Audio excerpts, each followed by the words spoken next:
तोहर नाम का है? डीजे अजीत राज राइमा राजगीर।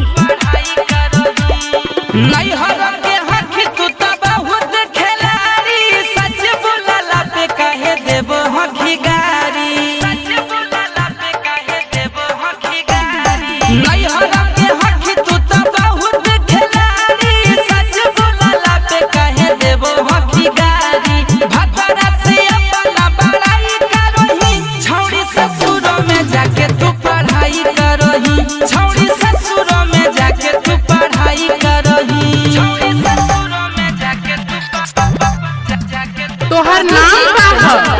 डीजे अजीत राज राइमा हो गेल बियाह तब पेन्हही फराक गे तनी कोला जाही ना बोलही बेधड़ाक गे।